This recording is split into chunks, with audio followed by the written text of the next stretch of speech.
नमस्कार, मैं हूं गीता ठाकुर और आप देख रही हैं नेशन स्पीक्स। विपक्षी गठबंधन इंडिया एक बड़ा फैसला लेता हुआ नजर आया है।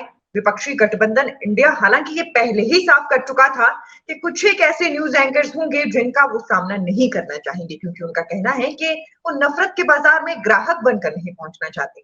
तो 10 चैनल हैं और 14 एंकर्स हैं जिन्हें बहिष्कार इंडिया गठबंधन करने वाला है। कौन ये एंकर्स हैं और कितना सही या गलत ये फैसला है, इस पर चर्चा के लिए हमारे साथ नेशन स्पीक्स के ग्रुप एडिटर रोहित खन्ना मौजूद हैं। सर, बहुत बहुत स्वागत है आपका।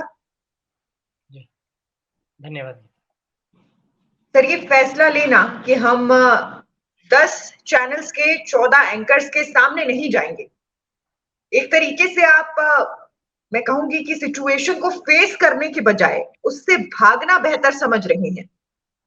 जी, मैं चाहूँगा पहले आप कौन-कौन से एंकर्स उन्होंने कहे, आप एक बार उनका नाम और चैनल का नाम यहाँ पर बताएँ हमें।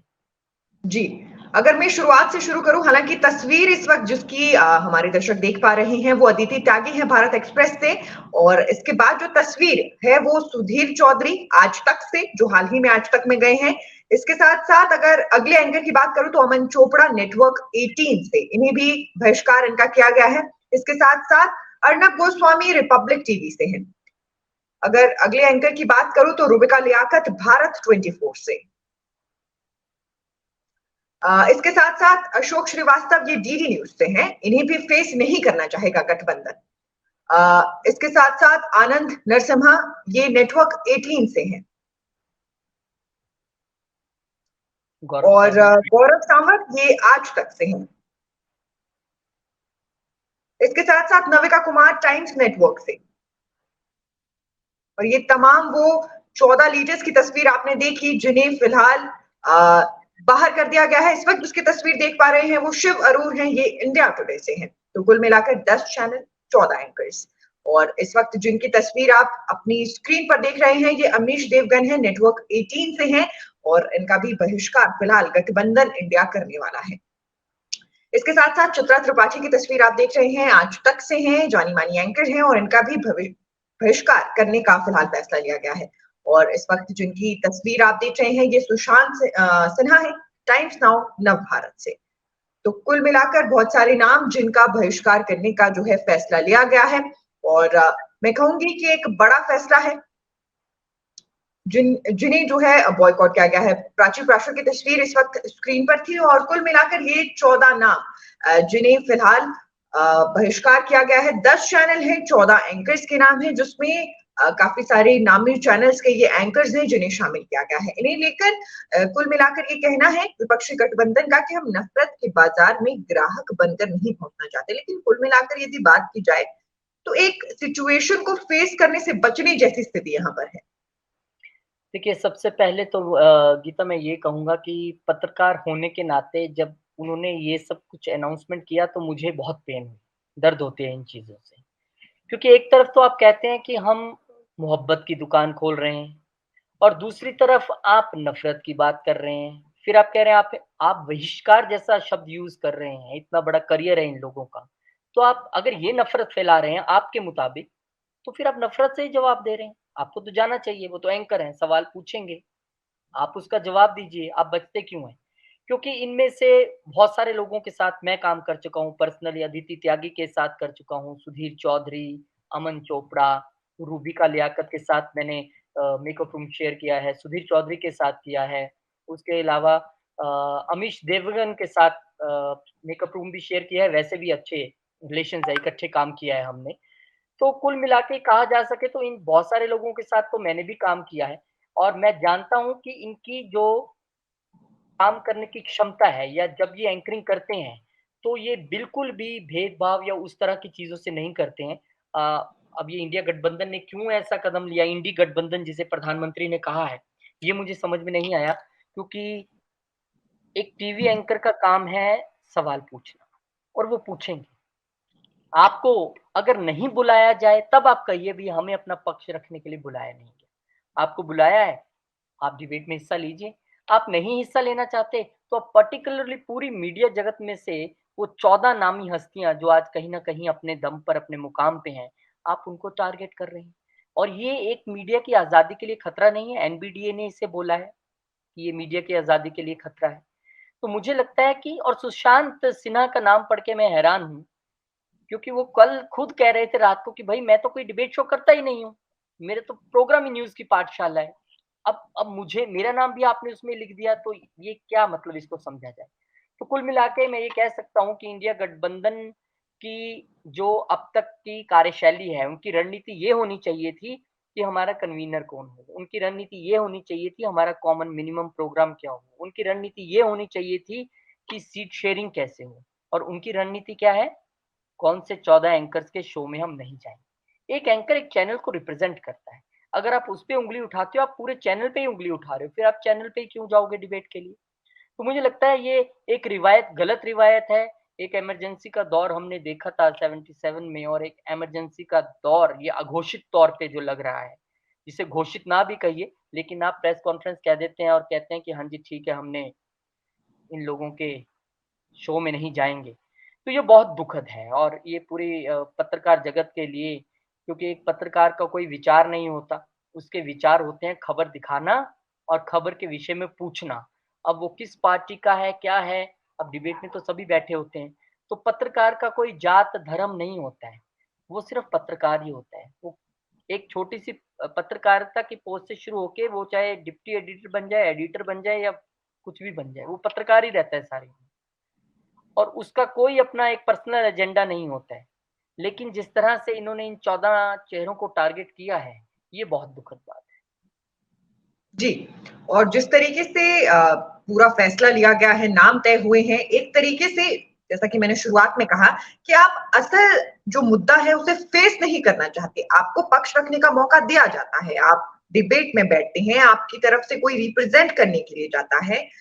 अगर आप ये कहें कि इसमें एंकर की गलती है या एंकर सवाल सही नहीं पूछेगा या नफरत फैलाए, आपके पास पूरा मौका है, जब आप अपने सवाल का जवाब दे सकते हैं। आपको भी बराबरी में बाकी पैनलिस्ट की तरह ही मौका दिया जाता है। तो यानी आपके पास मौका तो है कि आप अपनी जानकारी को सामने रख सकें, लेकिन कहीं न कहीं आप जानकारी सामने रखने में चूक रहे हैं, इसलिए आप एंकर्स को इसमें दोषी ठहरा रहे हैं। आप पिक एंड चूज़ नहीं कर सकते। आप ये नहीं कह सकते कि मुझे यही मीठी वाली गोली चाहिए, मीठे ही सवाल पूछिए, ऐसा नहीं है। पत्रकार हैं, सवाल कड़वे लगेंगे और मैं तो कहता हूँ इन 14 पत्रकारों की जीत है। अगर इनके सवाल आपको कड़वे लगे हैं तो ये इनका काम था। बहुत बाखूबी निभाया इन्होंने। जिस पत्रकार की बात आपको नहीं चुभती है इसका मतलब वो पत्रकारिता कर ही नहीं रहा है फिर। अगर इनकी बात आपको चुभी है, तो मैं तो कहता हूँ ये बिल्कुल सच्चे पत्रकार हैं। और बहुत दुःख होता है जब इस तरह की चीज़ें होती हैं क्योंकि एक चौथे पिलर के तौर पे, स्तंभ के तौर पे डेमोक्रेसी के इसको देखा जाता है मीडिया को। और अगर आप मीडिया पे इस तरह से उँगली उठाएँगे, विपक्ष में ऐसा कभी हुआ हो जीवन में मैं तो पहली बार इसको देख रहा हूँ, इस तरह से हुआ है। तो ये ठीक रिवायत नहीं है, ये बिल्कुल मैं तो इसको कहता हूँ कि अच्छा नहीं है क्योंकि आपको इस तरह से 14 नाम टारगेट करके आप ये देखिए ये 14 नामों ने चुनाव नहीं लड़ना है। ये जो 14 एंकर्स हैं ये चुनाव नहीं जीतेंगे, ना ही लड़ेंगे। चुनाव आपको लड़ना है, बीजेपी के साथ लड़ना है। आप उनके खिलाफ रणनीति बनाइए। आप उनके कामों में कमी दिखती है वो बताइए। आप क्या करने वाले हैं देश के लिए वो बताइए। आप ये बता रहे हैं कि भाई ये एंकर हमें पसंद नहीं है। तो अब टीवी चैनल जो है, वो पहले आपको मेल करके पूछे कि सर आप डिबेट के लिए आना चाहते हैं, कृपया अपने फ़ेवरेट एंकर का नाम भेज दें आप। या फिर एंकर साथ ले आइए आप जो आपसे आपकी मर्ज़ी के सवाल पूछे। तो ये ठीक नहीं है। मुझे लगता है कि अगर आपको मोहब्बत की दुकान सजानी है, तो मोहब्बत की दुकान में तो मोहब्बत से ही जवाब दिया जाना चाहिए। और ये कहना कि ये लोग नफ़रत की बाज़ार सजाते हैं रोज़ शाम को 5 बजे इस तरह की बातें करना, मुझे लगता है ठीक नहीं है।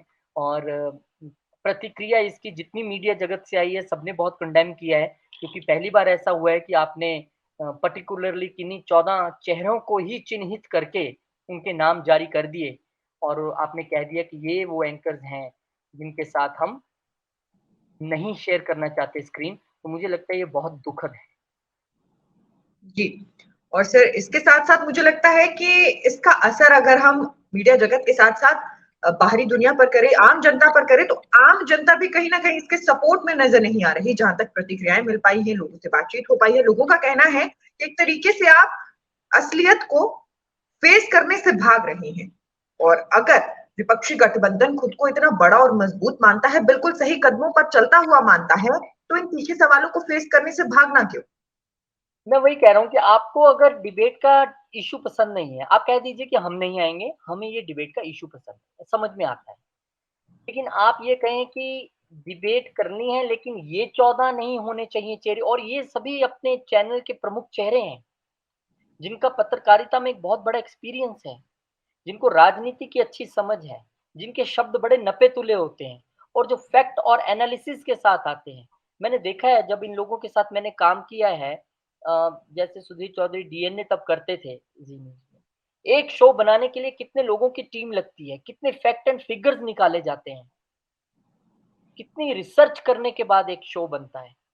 ऐसे ही कोई एंकर आके मेकअप करके चैनल में कैमरे के आगे नहीं बैठ जाता। बहुत रिसर्च करनी पड़ती है उसको। तो इस तरह से कहना कि ये नफ़रत की दुकान सजाते हैं, मुझे लगता है कि इंडिया वर्सेस एनडीए तो मुझे समझ आ रहा था। आपने इन 14 एंकर्स को भी एक पार्टी बना लिया, इनको भी अपना विरोधी बता दिया। ये नहीं होना चाहिए था। मुझे लगता है कि सीधा ये हो सकता था कि आप मत जाइए, कि हमें ये इश्यू पसंद नहीं है, हम नहीं जाएँगे इस डिबेट में, ऐसा तो आप कह सकते थे, आपका राइट है पूरा।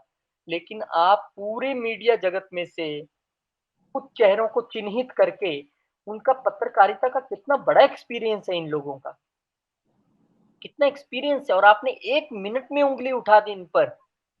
इतना बड़ा करियर आपने 1 सेकंड में, 1 लाइन में खत्म कर दिया कि ये नफ़रत का बाज़ार सजाते हैं।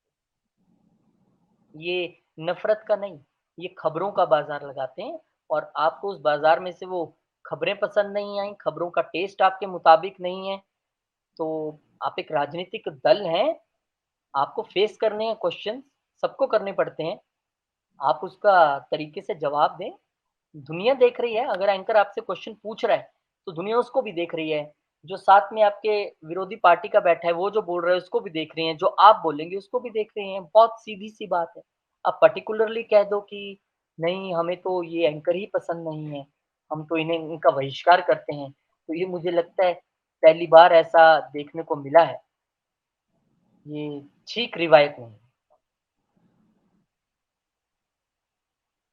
जी, बिल्कुल सही आपने कहा कि पहली बार देखने को मिला है, एक अच्छी रिवायत इसे करार नहीं दिया जा सकता, क्योंकि इतनी नामी हस्तियाँ, इतने बड़े-बड़े नाम जो पत्रकारिता के जगत में बहुत लंबे समय से हैं, बहुत लंबे समय से अपना काम करते आ रहे हैं, और उन पर एक साथ उँगलियाँ उठा देना, ये कह देना कि अगर डिबेट होगी तो हम उनके साथ नहीं बैठेंगे, मुझे लगता है काफ़ी दुखद है।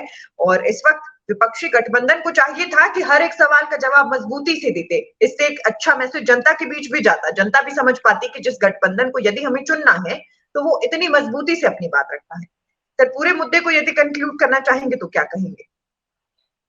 पूरे मुद्दे को मैं इसी तरीके से कंक्लूड करूँगा कि मीडिया को थोड़ा-सा बख्शिए। आप राजनीतिक पार्टियाँ हैं, राजनीतिक पार्टियों से लड़िए, और मीडिया को इस तरह से टारगेट ना करें, क्योंकि बहुत मेहनत करने के बाद ये लोग यहाँ पे पहुँचे हैं। बहुत कठिन-कठिन जगहों पर रिपोर्टिंग की है, जहाँ जान पे खतरा होता है। उसके बाद ये लोग कुछ बने हैं, और आज आपने 1 सेकंड पे इन पे उँगली उठा दी, और आपने इनको फ़ेमस ही किया है। ये 14 चेहरों को अगर कोई, सब जानते हैं, जो नहीं भी जानते थे आज उनके ज़ुबान पे भी इनके नाम आ गए, आपने इनको फ़ेमस कर दिया घर बैठे-बिठाए। लेकिन राजनीतिक दलों का मुकाबला राजनीतिक दलों से होना चाहिए, मीडिया से नहीं होना चाहिए। कल को आप कहेंगे हमें फलाँ रिपोर्टर पसंद नहीं है, आप उससे रिपोर्ट मत बनवाइए, कोई और खबर को छापे, आप कल प्रिंट के जारी कर देंगे, फिर क्या करेंगे? आज आपने इलेक्ट्रॉनिक मीडिया को बोला है। तो मुझे लगता है बचा जा सकता है इन चीज़ों से। चुनाव है, चुनाव को चुनाव की तरह लड़ना चाहिए, पार्टी को पार्टी के साथ लड़ना चाहिए, अपने एजेंडाज़ बताने चाहिए, अपनी बात रखनी चाहिए, सामने वाली बात का विरोध करना चाहिए, एनडीए क्या गलत कर रही है, किस कहाँ-कहाँ गलत है, हमें यहाँ से प्रॉब्लम है, हम आएँगे तो इस चीज़ को ऐसे दुरुस्त करेंगे, ये चीज़ें होनी चाहिए थी। ये नहीं होना चाहिए था जो हुआ है। जी, और बहुत-बहुत शुक्रिया सर इस चर्चा में शामिल होने के लिए। बिल्कुल सही आपने कहा कि ये नहीं होना चाहिए था। विषय ना पसंद आता, विषय पर इनकार हो सकती थी, लेकिन एंकर्स पसंद नहीं आएँगे, ये कुछ राज नहीं आ रहा है, और मुझे लगता है कि आम जनता की भी इस पर ज़रूर कोई प्रतिक्रिया होगी, और सभी से दरख्वास्त है कि कमेंट बॉक्स में इस पूरे मुद्दे को लेकर आपकी क्या प्रतिक्रिया है, ज़रूर हमें लिखकर भेजिएगा और बताइएगा कि क्या विपक्षी गठबंधन का ये फैसला सही है या नहीं? इसी तरह के तमाम अपडेट्स के साथ नेशन स्पीक्स हाजिर होता रहेगा। नेशन स्पीक्स के यूट्यूब चैनल को लाइक, सब्सक्राइब और शेयर करना ना भूलें।